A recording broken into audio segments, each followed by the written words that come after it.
to the bathroom windows. I took all my beatings in the bathroom. And as I took my beatings, I used to look out of these windows for mercy or light, until after a while you can't see anymore. Very bad room for me there.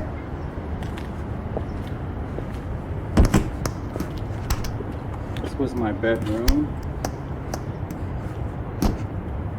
Bed went this way. There was a dresser here. When I got to be about 15, I started going out at night. My parents would go to sleep at 8 o'clock at night. And I'd let them sleep for about an hour, and then I would get dressed and get out of bed and go out and drink with older guys. In fact, I kind of became the leader of these older guys. I was very mean at the time. I'm not like I am now, gentle and kind. And the window I would sneak out of. And this, I think it's the same bush here, but it was smaller at the time. I'd go over the top of it. I wore, by each night going out, I would wear the leaves off of the top part. So the bush always looked like somebody had been sliding out of that window. But they never knew till years later that I was going out drinking with the boys. One night, going out during the nights, I showed at the door. I couldn't get in, and they looked through the little thing, and they wouldn't let me in. You know, my mother screamed, "You're not my son!" My father cursed me, and I said, "I need some place to sleep. I'm coming in." So I lunged at the door 2 or 3 times. It broke open, and I came in. And I don't know, I guess this exertion, being full of drink, upset me. So right about here, I puked. And my father was a great big guy. I guess I was around 16 and a half. And he came up behind me when I was puking. He says, "You know what we do with a dog when it shits on the rug?" I said, "No." He said, "We put his nose in it." Well, I never struck back against my father until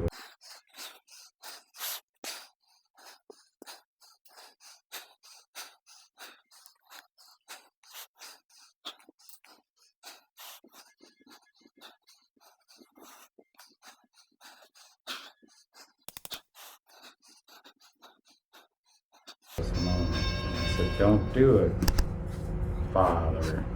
Don't do it." So he got me right down about here. Of course, I just spun around. I caught him with a beautiful uppercut. The couch was somewhere around. He fell back on it, and he couldn't understand, you know. It's okay to beat the kid, but the kid must not respond. Of course, my mother, she stood and just raked me. She said, "You hit your father, you hit your father." You know, a woman's nails. My shirt was bloody. And I just stood there until she finished. I said, "You satisfied?" And I started walking away, and my father said, "I'll see you in the morning." I said, "Why not right now?" So he didn't bother me in the morning. I guess that's called growing up quickly. That's about all of that. Fireplace is still there. Well, I think of all the places Jade and I used to live together, which were... Step back. Sometimes 1 week, sometimes 2 weeks, sometimes 2 nights, because we could fight. We got a fancy real place, and we'd be all sober, you know, and the landlord would come in and say, "We're gonna give you a nice new red rug here. This rug is filthy." And we'd act like ladies. "Oh yes," and Jane was like, "It's, oh thank you." We'd act all dignified, you know. this one place, they ripped up the green rug alternate, but it's a beautiful red rug, and they just admired us. They thought we had something. Then we had a fight one night. It goes on 5 or 6 hours, broken glass and screaming. Oh shit. So I woke up in the morning, I said to Jane, we're finished here, baby. All of a sudden the door popped open. The guy had tears in his eyes. You're ruining my career. I thought you were decent people. You gotta leave, you're in. I said, okay, buddy, will you just give us what you got us? So we used to do that all the time. We'd go from place to place. We'd pay a week's rent, but we'd never last a week. We'd get refunds. We'd get broken mirrors. And we'd go around and around. It got so tiresome, We used to knock on doors, and some of them already knew us. They wouldn't rent to us. So we just go around and around. And I don't know where the money came from. I had part-time jobs. And one morning, it was about 3:30 in the morning. It was about 11 in the morning.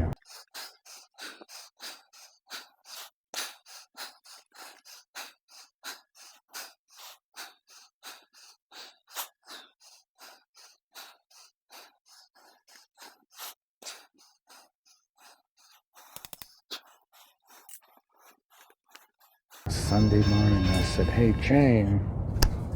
He says, what is it? He said, bitch, give me a drink. I said, wait a minute. There's something wrong. I have parked my car in the middle of a street. I'm blocking all traffic.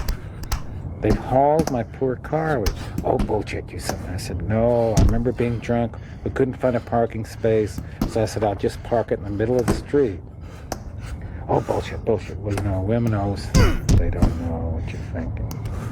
So I put on my clothes, and I looked up the first street. I couldn't find it. Here I was up 3rd Street. I blocked the whole street. Here was the car parked there. But luckily it was 11 o'clock in the morning, and nobody on that street went to church. They were all, So I got in, turned the key, it started, and I just drove right on. I parked, so I blocked the whole avenue. That was your Plymouth? I don't remember what car it was, but they would barely start. When I got in to start it, those days were so wild. We were always drunk, getting kicked out. I had 2 cars, one would break down, I have another. It was a continuous going into bars, getting into trouble, getting kicked out of rooms. It was a tension that just... But there was a liveliness there because we both didn't care for shit, Were you able to write during this time? What? You were able to write while it was... Oh, no, hell no. No, there wasn't any time. And then she'd be in jail, I'd get her out. I'd be in jail, she couldn't get me out. So it was awful. But there's this constant, it was like being in a war. It never relented. Oh, yeah, well... I think what bothered me, I think one time when I was a kid, I saw this Skid Row film. I don't know if it was Gary Cooper or somebody, but it was some young bum on Skid Row, and he was hopping off on a freight car. But he always looked very beautiful, his hair was a little bit mussed, and I remember one time he got off the boxcar, and all the little girls in the audience applauded. They loved his look, and I said, hey, this isn't right. But still, I was a little bit on the romantic side of the drifter who didn't want to fit into life. And he was too strong to fit into life. Well, I felt the same way, too. I didn't like what I saw, the streets, the drugs.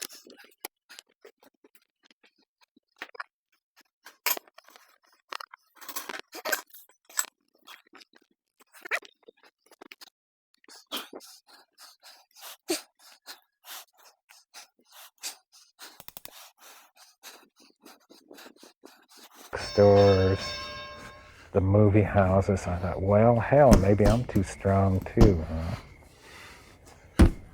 But the little shots I saw of Skid Row, usually I slept on park benches because I didn't like the flop houses.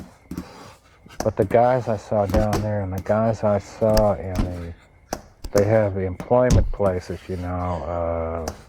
You sit on benches and you wait for a call. They need 4 guys to unload a boxcar or something.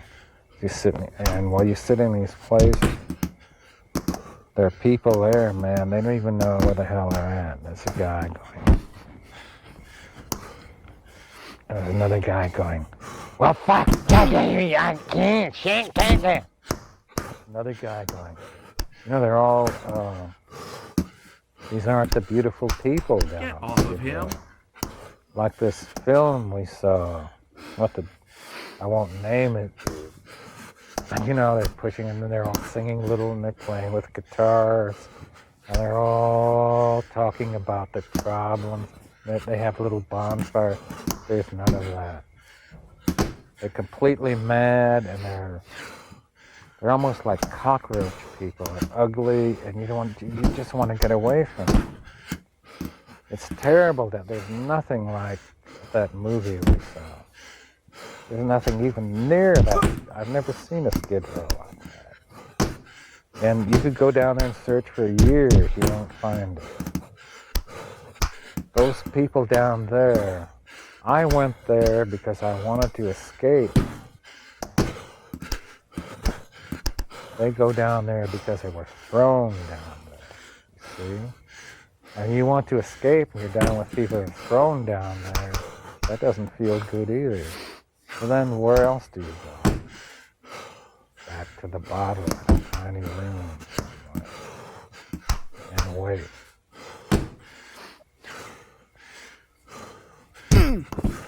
And wait. And wait. That's all. 1, 2, 3, 4, 5, 6, 7, 8. But you know, the terror is always there. The ugliness is always there. There's no way out.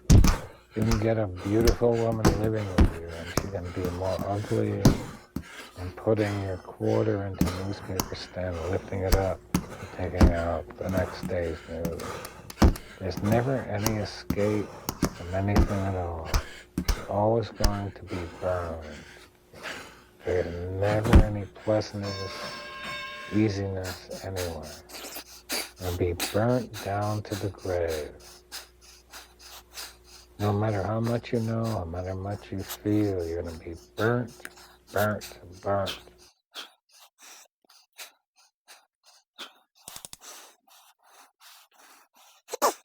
So one time we were working in this comic book house, and these 2 clerks got in an argument about comic books. Somebody counted a rack of